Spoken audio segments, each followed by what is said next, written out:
So you've probably heard about the killing of the buffalo, but let's talk about one of the men who literally went to war in defense of the buffalo against the settlers who were slaughtering them by the millions. This is Chief Quanah, an expert horseman, a genius, and a fierce warrior of the Comanche people. He was a leader of the Quahati band of Comanche, who were famous for never having signed any treaty with any white man, and for evading white men so effectively that they almost entirely avoided the outbreaks of smallpox, cholera, and several other diseases that Europeans brought with them. This is Ranald Slidell Mackenzie, a disabled and decorated Civil War veteran, and another strategic genius. Quanah was the roadrunner to Mackenzie's coyote, and Mackenzie spent literal years of his life trying to outsmart and capture Quanah. In the fall of 1871, Mackenzie marched 625 men into Blanco Canyon, and Quanah knew that they were there from the moment they stepped foot on the plains. On October 10th, while Mackenzie and his men slept, Quanah rode his cavalry directly into their camp to run off all of Mackenzie's horses, because a man on the plains without a horse was a dead man. The author of the book I'm summarizing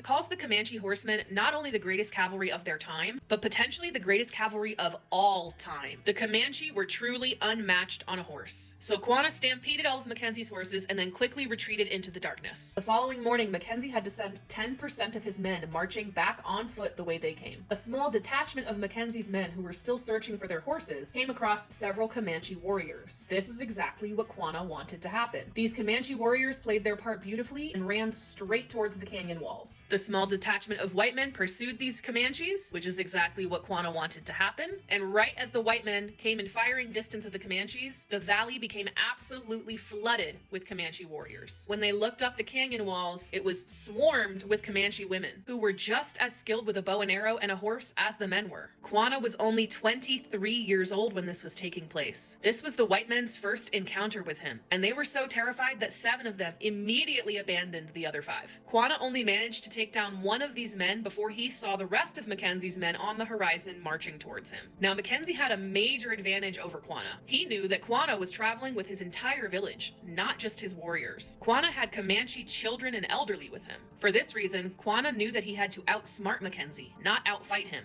Quanah directed his men up the canyon walls to meet the women, and Mackenzie followed them, which is exactly what Quanah wanted to happen. It took Mackenzie's men much longer than Quanah's to scale the canyon walls, and when they got there, they realized that Quanah's village had crossed a river and then taken a sharp turn. Mackenzie followed the village tracks. He traveled all day following this trail. But then at dusk, Mackenzie realized he was right back at that river crossing where he had started. Quanah had led him in an elaborate circle all the way around the plains, right back to the starting point. Not only that, but when they recrossed the river, Quanah had his village split up in all different directions, so there were several trails heading back down the canyon. And Mackenzie wasn't sure which trail was the right one. For 3 whole days, Quanah used this tactic over and over and over again. And by that 3rd day, Mackenzie was over 100 miles away from his supply base. On top of that, on the 3rd day, Mackenzie encountered 2 stray Comanches, and he insisted on addressing these Comanches himself. And one of them immediately shot him with a barbed arrow that went so far into his bone he had to have it surgically removed. And both of these Comanches escaped unharmed. Embarrassed and outsmarted, Mackenzie retreated. He even left out that he was wounded in his official military report because he was so ashamed. Mackenzie was not used to being outsmarted. He graduated first in his class at West Point and was Ulysses S. Grant's favorite officer in the Civil War. For the next 4 years, Mackenzie would become obsessed with finding Quanah. And to do this, he tapped into 50-year-old knowledge that had since been ignored. Tactics that were learned by a famous group of mounted fighters called the Texas Rangers. Little did Mackenzie or Quanah know that the original Texas Rangers were assembled and funded by Quanah's own family.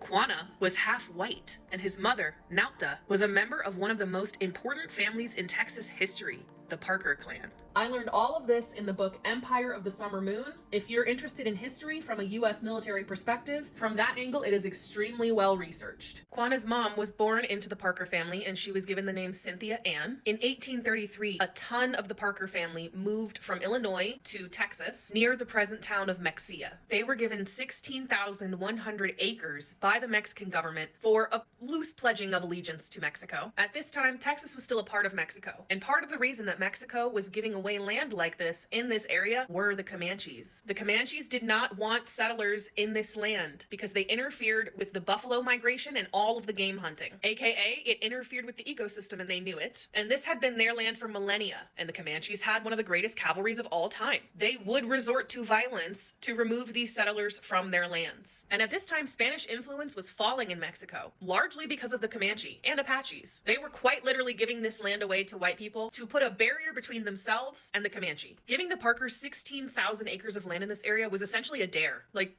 sure, go ahead if you want. Regardless, in 1835, the Parker family had built a 1-acre fort on this property, and it was actually a pretty solid building that could protect them. It had a 10-foot wall around the whole acre, and there were 16 able-bodied men in this compound. For some reason, on May 19th, 1836, so a year after it was built, 10 of the 16 able-bodied men went out to a cornfield off the property and left the gate open, which put the elderly, the children, and the women to fend for themselves, essentially. At 10 o'clock in the morning, a large band of indigenous folks rolled up right to the front gate that was open, about 100 of them, all on horseback, and immediately upon seeing these indigenous folks, the Parkers knew the jig was up. Benjamin Parker, Cynthia Ann's uncle, is the one who went out to greet them. They asked him for a cow, and Benjamin said no. Questionable, I'm not sure I would have done the same, but said that they could have other supplies, and as he turned back around to go inside to get the supplies, he consulted his brother Silas. Silas is Cynthia Ann's father. Benjamin gathered up supplies, went back outside, brought it to them, and an outright slaughter ensued. As Benjamin was collecting supplies, though, several of the elderly, women, and children were escaping out of a back door. And the sheer amount of people that were part of the Parker clan is why some of them survived. The indigenous folks took 5 people captive, which was also common to do at the time, as you could ransom a captive back to the government for money, or horses. 2 women and 3 children were taken. Rachel Plummer, who was Cynthia's cousin, Rachel's son, Elizabeth Kellogg, who was Cynthia's aunt. Cynthia was taken with her brother, James. And we know what happened to these captives because after 13 months with the Comanches, Rachel was purchased by a Mexican trader and ransomed back to the US government. Now, trigger warning for anyone who is going to read this book, it was an extremely violent time to be alive on the frontier. And this is one of the problems that I have with this book. This author seems to really favor portraying the Comanche as inherently violent and avoiding painting the pioneers and the settlers this way. The only time he really portrays these settlers as violent is in battle. I'm going to give an example from page 45 of this book of the extreme bias. Here he is talking specifically about the Parker raid and the captives. So we're talking about the year 1836. The Indians, which he uses that word throughout the whole book, the Indians themselves saw absolutely nothing wrong with these acts. For Western settlers, the great majority of whom believed in the idea of absolute good and evil, and thus of universal standards of moral behavior, this was nearly impossible to understand.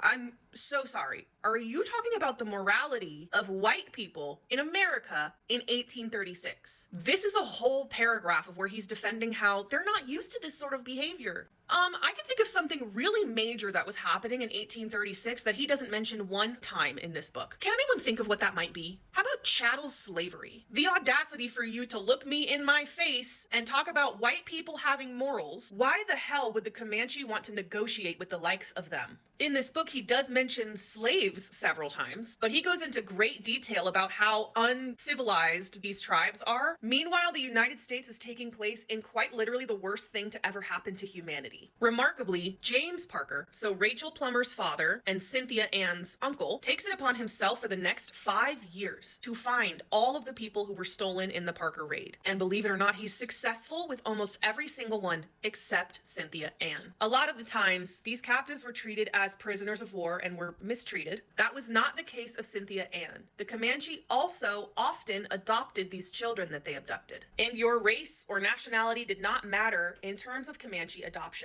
There were black Comanches, there were white Comanches, there were Mexican Comanches. Cynthia Ann was one of the ones who was adopted into the tribe. This is why I called her Nautha. Later in his life, Quanah would like to be called Quanah Parker. Cynthia did not. To her dying day, Nautha identified as a Comanche. Quanah did too, don't get me wrong, but he was orphaned at age 12. So I think by the time he was living on a reservation, he was interested in any family that he had. 24 years after, Nautha was taken from Parker's fort. She was retaken by white soldiers. These same soldiers killed Quanah's dad outright. His dad was a chief as well. His name was Peta Nakona, and Quanah and his little brother were all also there that day, but they escaped on horseback. Quanah was 12 at the time, and his little brother was 10. Along with his mother, his little sister, Prairie Flower, was also captured back by the U.S. government. From the day that she was recaptured, Nautda tried to run away every single day to go be back with the Comanche. They absolutely imprisoned her. She first lived with her uncle Isaac, who was there the day that she was taken. The Parker family, for the most part, forbid her from speaking Comanche, forbid Prairie Flower from speaking Comanche, insisted they go to church, insisted Nautda stop practicing her own religious rites, and refused to let Nautda go find her 2 sons. Nautda was an extremely hard worker. She did not like to have her hands idle. To not go absolutely crazy, she just occupied her time that way. Eventually, her uncle Isaac couldn't take it anymore because she genuinely tried to escape every single day and he would have to lock her in rooms. And oddly enough, a cousin of hers named William Parker enthusiastically volunteered to take her in. For months, he tried his hardest to communicate with Nautda, who really refused to learn English and only spoke Comanche. He went so much as to hire a translator to come to his house, and that's when the translator learned what William was really up to. He had been a soldier in the Civil War and was on leave from a minor injury, and that injury was not enough for the government to agree to put him on permanent leave. He wanted this translator to take him and Nautda to the Comanches so that he could dodge going back to fight in the Civil War. I can't say I blame him, but that's certainly a strange way to go about it. This could get both the translator and William hung. Needless to say, it never happened, even though William did find a way to not go back to fight. But what really ended up being Nautda's final straw was in 1864, Prairie Flower died of influenza. This broke her spirit entirely, and slowly, during a span of 7 years, she stopped eating, and eventually she succumbed to her starvation. Quanah and his mother were never reunited. Quanah's mother Nautda was captured during the Pease River Massacre in December of 1860, where they also killed his father, Petah-no-Kona. She was captured by the Texas Ranger Sol Ross because he noticed she was a white woman with blue eyes. Sol had a translator with him who spoke Comanche, and Nautda was begging this translator to let her find her sons. During this exchange, Nautda mentioned that her father was killed in battle and that she was captured with her brother many years ago. Sol immediately started thinking to himself, wait a minute, is this Cynthia Parker? He tells the Comanche translator to ask her, and she immediately shuts down at the mention of Cynthia Parker. She does not speak anymore. Sol takes her back to Fort Cooper and immediately writes her uncle Isaac. Now, just to highlight how famous Cynthia was at the time, her 4 living uncles were James Parker, who was the Justice of Peace of Houston County, Joseph Allen Parker, one of the largest landowners in Houston, Daniel Boone Parker, the lead Protestant clergyman in all of Texas, who founded 9 churches, and most famous, Isaac Parker, an original member of the Texas Congress, who was eventually a state representative and a state senator. Isaac is the one Sol writes to,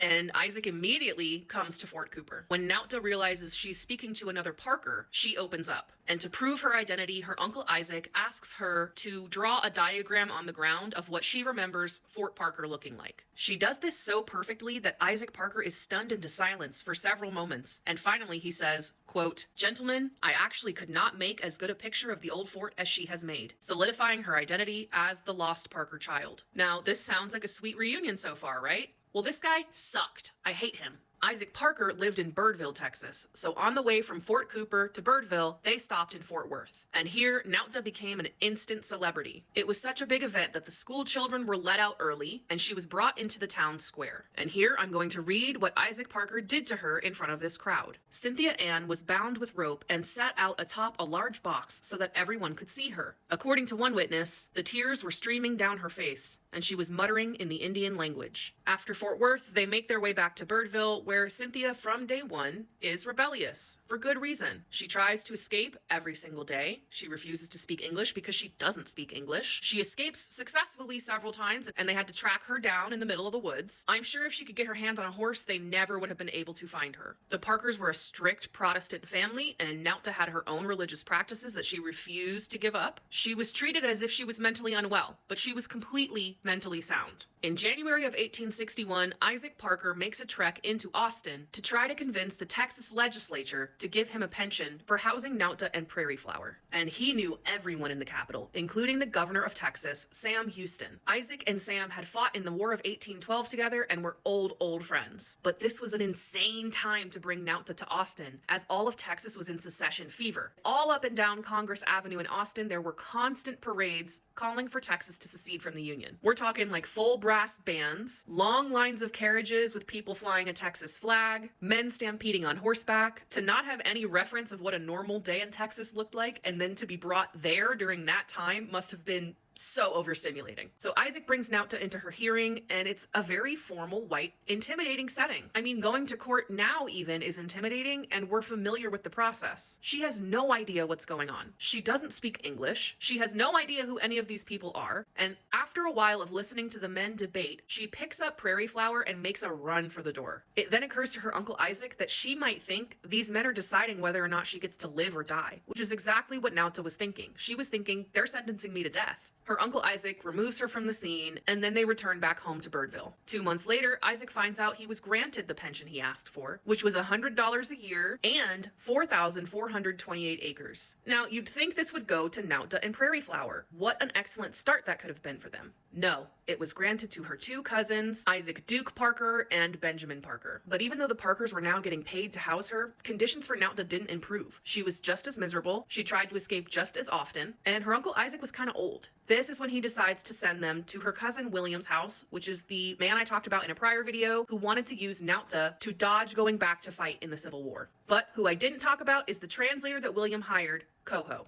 Coho Smith spoke Comanche and Spanish, both of which Nautah spoke, and he is perhaps the only real true account that we have of Nautah, and he described her as smart, aggressive, focused, strong-willed, and intensely practical. She was completely aware of what she wanted and of how to get it. Coho and Nautah made fast friends, and Nautah begged him to take her with him, but Coho knew William was up to no good and he didn't want to be hanged. He unfortunately had no choice but to leave Nautah there. In 1862, she goes to live with her younger brother, Silas Jr. So the 2 Parker children that were taken were Cynthia and her brother James. She had 2 younger siblings, Silas Jr. and Orlena. Silas was a nervous man with a stutter, but it was his wife who truly hated Nautah. And she forced Prairie Flower to call her Cynthia Ann. She forced Prairie Flower to speak English. She enrolled Prairie Flower in white school, forced Prairie Flower to read scripture, and it's here that Nautah cuts off all her hair. In April 1862, Silas joins the Confederate Army, leaving his wife alone with Nautah and Prairie Flower, and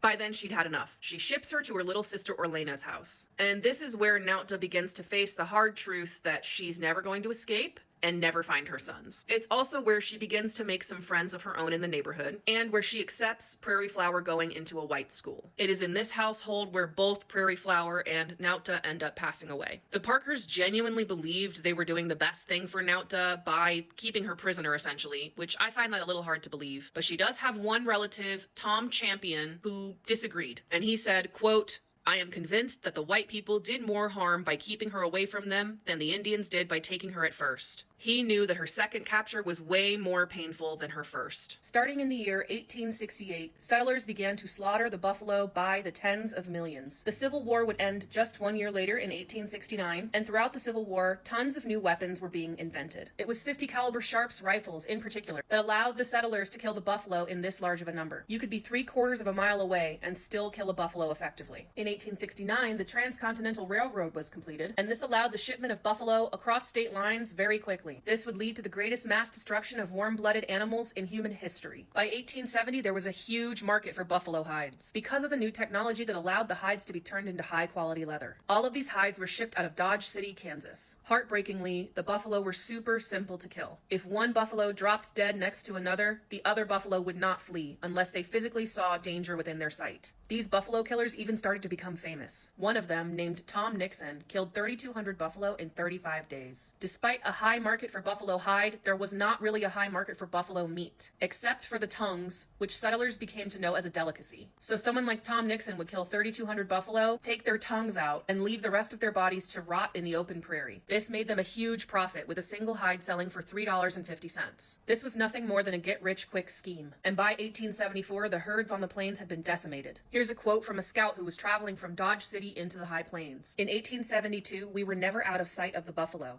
In the following autumn, while traveling over the same district, the whole country was whitened with bleached and bleaching bones." Their own destruction caused these buffalo hunters to go further and further into Comanche and other tribes' territories. Dodge City was the only place set up to ship hides, until March of 1874, where a trading post was built near the Adobe Walls ruins, which is now a ghost town in Hutchinson County, Texas. Quanah would later attack this town with his warriors, but someone had tipped the town off, and therefore the men were able to hide in their sod houses until the Comanches retreated. And sod houses don't typically catch fire, so the Comanches could not smoke them out. Quanah attacked this town specifically because of the buffalo hunters. Now, these buffalo hunters knew it was bad what they were doing. They just didn't care. And there are very few cries of protest that were recorded. This was capitalism working itself through the plains. But the United States military had been trying to subdue the tribes in this region for decades. And by 1873, they began to notice that the killing of the buffalo was truly the only thing that was working to make these tribes submit to them. Here's a quote from General Phil Sheridan. "These hunters have done in the last 2 years more to settle the vexed Indian question than the entire regular army has done in the last 30 years. For the sake of lasting peace, let them kill, skin, and sell until the buffaloes are exterminated. Then your prairies can be covered with speckled cattle and the festive cowboy." So, even though it didn't start as one, the killing of the buffalo became a pointed political act. This is one of the only reasons the Plains tribes agreed to come onto the reservations. They were quite literally scared for their elders, disabled, and children to survive one more winter without the buffalo herds roaming the plains. Not only were the plains filled with rotting buffalo carcasses, but the army knew how much the Plains tribes valued their horses. So they were also doing this to horses on the plains by the thousands. It wasn't until later, when the plains were filled with bones, that someone came back through and realized they could capitalize by turning the bones into soil fertilizer. I cannot tell you how many times I have cried over the displacement of the indigenous tribes in this region and over the killing of the buffalo.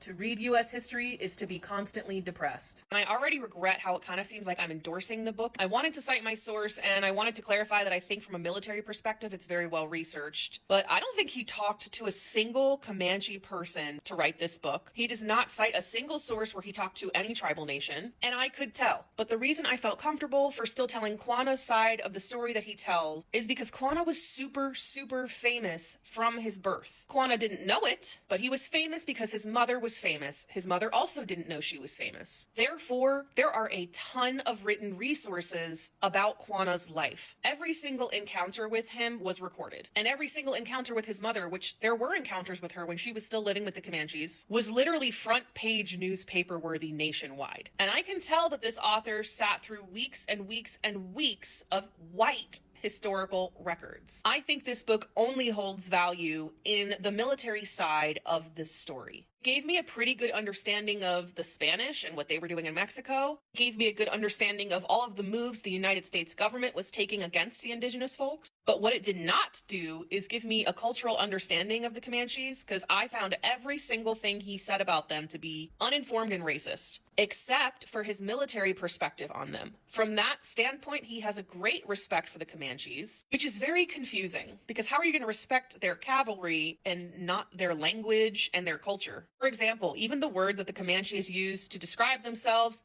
Namana, hopefully I'm saying that right, I did check Comanche Nation's website to verify. He doesn't use their alphabet, and he writes it as Nurmurna, all one word. Another huge bias came at the very end of the book, where he's talking about the Lakota ghost dance. And it sparked a memory of mine. I was like, I've read about this before. In this book, Lakota Woman by Mary Crow Dog, I'm going to read from page 148 of Lakota Woman of how Mary Crow Dog describes the ghost dance. There's Toast. She's joining me today. Back in 1889, a man came and told Crow Dog, "A new world is coming. A new power will strip off like a blanket this world which the white man has spoiled. And underneath will be the new world, undefiled and green. Walking on it, we will meet our dead relatives, whom the white man has killed, come to life again, coming to greet us. The buffalo, who have all disappeared into a great hole in a mountain to get away from the white man, will come out from their caves beneath the earth to fill up the prairie again with their countless herds. The Father says so."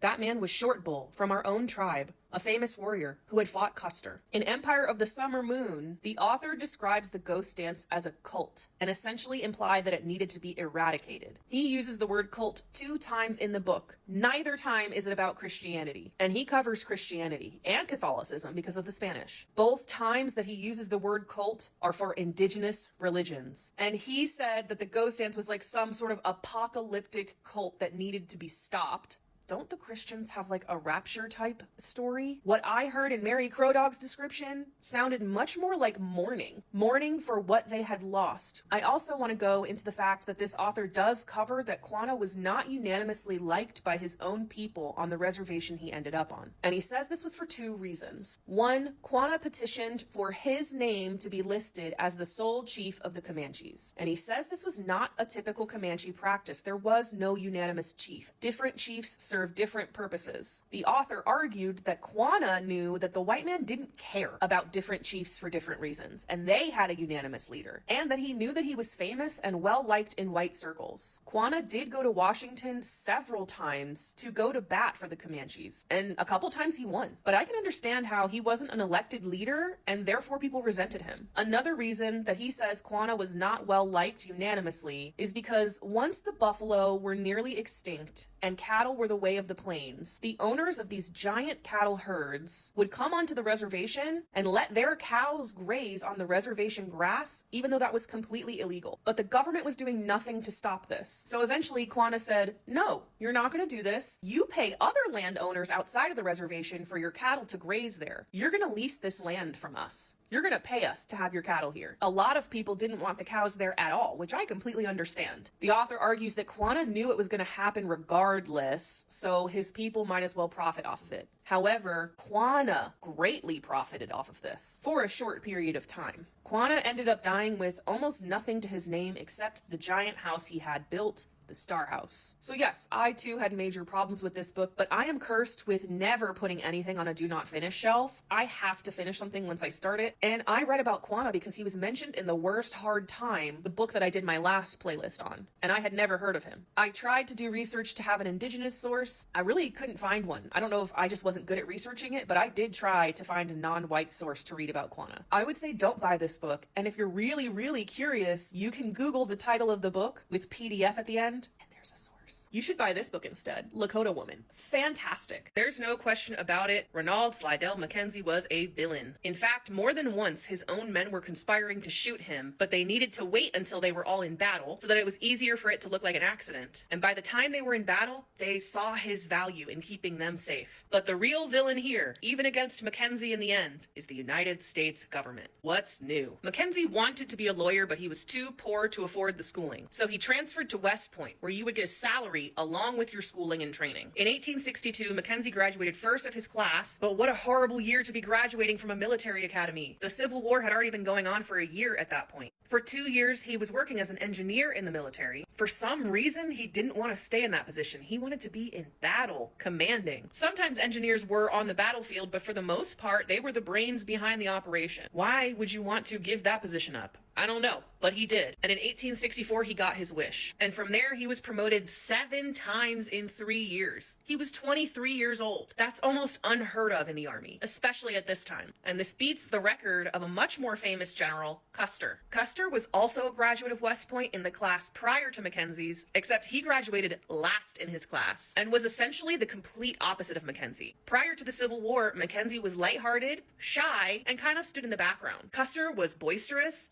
borderline alcoholic, and super irresponsible. Eventually, this got Custer killed in the famous battle at Little Bighorn, where the Lakota were victorious. Going back to the Civil War, Mackenzie was wounded 6 times in battle. At the Battle of Manassas, he was shot through both shoulders and laid for 24 hours before being rescued. He lost the first 2 fingers on his right hand in another battle. This wound in particular gave him the indigenous nickname of Bad Hand. Almost every single one of his injuries did not heal correctly and would disable him and cause him discomfort for the rest of his life. It was really after the Civil War that Mackenzie became known as the Boss from Hell. Now, throughout the Civil War, the frontier was essentially demilitarized because the U.S. needed all of the manpower they had to be fighting the war in the East. Also, Ulysses S. Grant had Quaker advisors, which he was very fond of, who encouraged peace with the indigenous people, and Grant actually made a peace policy that lasted 5 or 6 years, which also called for the frontier to be demilitarized. Mackenzie hated this policy, and he had a lot of sway with Grant. And by 1871, the peace policy was almost entirely repealed. And Mackenzie's first mission is the story that I told in my initial video, where Quanah outsmarted him for days. This lit him on fire, and really he took it out on his own men, temperamentally and physically, honestly, because he would ride them all night with very little sleep. Mackenzie himself was not capable of this, but he did not care. He was disabled and felt great discomfort on horseback, but he was obsessed with this objective. A lot of the times when his men were sleeping, he would stay up all night studying maps, trying to outsmart the Comanches specifically. This man rarely gave out compliments. He never had any favorites. And really the main thing that was on Mackenzie's side in outsmarting any indigenous tribe in the area was unintentional. It was the settlers with automatic rifles that were new at the time, trying to get rich fast by slaughtering all of the buffalo. This greatly significantly dwindled the numbers of the tribes in this region. They were quite literally starved out, and a lot of them had no choice but to turn to a reservation. Quanah and his band of Quahadis were some of the last holdouts. On April 23rd, 1875, Mackenzie sent a special squad out to try to get Quanah to peacefully come in, and it worked. Now, typically, even upon peaceful surrender to these reservations, chiefs were not treated nicely, and I'm trying to adhere to the community guidelines here. I don't even know what word to appropriately use, but they were severely mistreated. This was especially true if any of the chiefs had signed a treaty with the white men. Quanah's band had not, and Quanah was famous. This is where Quanah learns exactly how famous he was. Having been outsmarted by him for years, Mackenzie was almost instantly fascinated with Quanah and took a special interest in him. Again, this is a cold, mean man who never played favorites. Mackenzie is one of the main reasons Quanah started to get special treatment in this reservation. And according to this author, Quanah did try to use that privilege to help his people. But remember how I said Mackenzie pushed himself and his men beyond their capabilities? In 1882, he really started to pay for it. He started exhibiting very unusual behaviors. Throughout his whole life, Mackenzie hated alcohol, and he never partook in drinking. Suddenly, he began to drink very heavily. He began to keep the company of a woman who he later married, and no one had ever known him to keep the company of women. Mackenzie was irritable, frustrated, constantly angry, and hard to control. And on December 29th of that year, the United States military checked him into the Bloomingdale Asylum in New York City. And on March 5th, over his cries of protest, he was declared insane and therefore unfit for duty. Over the next 7 years, his mental health continued to deteriorate year after year. Now we know he likely was suffering from PTSD. The U.S. military used and abused this man until he was so unwell he had to be committed. And on January 18th, 1889, he died at the age of 48. Not only this, but Mackenzie barely got a mention anywhere in any newspaper. He was put into the regular obituaries. That's it. That's the only mention. I'll read it to you now. Mackenzie at New Brighton, Staten Island, on the 19th of January. General Ronald Slidell Mackenzie, United States Army, in the 48th year of his age. That's it. If this isn't a lesson to not go above and beyond for your employer, I don't know what is.